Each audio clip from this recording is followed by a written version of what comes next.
Nag-record na. Sige, start na lang kayo. Reconciliation. Reconciliation. Reconciliation. Ito ang pagbibigay loob sa Diyos. Ano na? Ikaw yun. Teka mo, yan ba yan? Oo. Kaso na lang ah. Okay lang. Teka. Ano nga ba mga dapat nating alamin bago tayo mag-umpisal? Dapat alalahanin mo ang lahat ng mga kasalanang nagawa mo. Dapat bukal sa loob mo. Dapat alam mo yung mga basic prayers at ang act of contrition. Paano naman habang namumumpisal?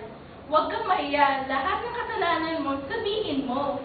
Tandaan, meron tayong seal of confession. This is the solemn vow of the priest never to disclose to anyone whatever is revealed to him by a penitent in confession. Paano naman pagkatapos?